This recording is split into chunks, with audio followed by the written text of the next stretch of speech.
very good friend of mine, Mary Mark Welsh is her name. She's Laura Bush's first cousin. Mary Mark's parents lived right next door to me, and I knew them pretty well, being neighbors. She didn't live there, she lived in a condominium somewhere, but she'd come over there a lot on weekends, and I knew her, but we'd never been out before or anything.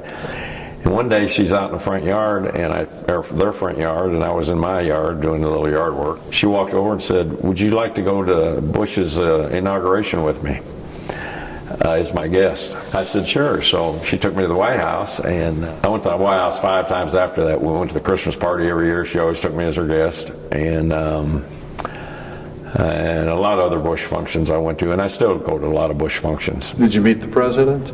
Oh yeah, I worked out with him one morning in the White House. Yeah, what was that like?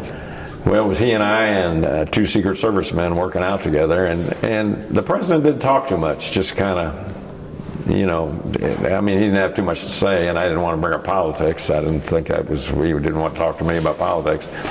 But Laura Bush, I talked to quite a bit. She and I and Mary Mark would eat breakfast together, you know, and she was pretty talkative. And then when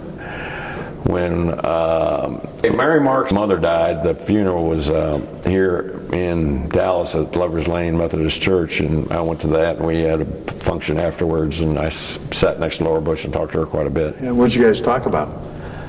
I don't remember. Not politics at all. Not politics at all. She's asked me a lot of questions about what I did, you know, and that sort of thing. She's a neat lady. Now, when you walked into the White House for the first time, and you were going to get to meet a lot of people that, when people go to the White House to take tours, they never get to meet. What was that like? What was the feeling like? The first time I went to the White House, when we went there for the Bush inauguration, Secret Service picked us up at the airport, and we drive up to in front of the airport, and the Secret Service guy says, "You can't get out of the car yet. There's another car in front of us, and they're taking somebody important out of the White House now. I don't know who it is, but it's just a rule that you got to stay here until they leave." And Bush's dog was out there in the yard, right in the middle of the lawn in front of the White House. And I said, "You think it'd be okay if I go pet the dog?" And he said, "I don't see why not." So I got in the car, went over, knelt down, was playing with the dog, waiting for whoever's in the White House to come out. And I thought that was kind of neat. And I got back in the car and I said, "Mary Mark, you get a picture of that?" She said, "No."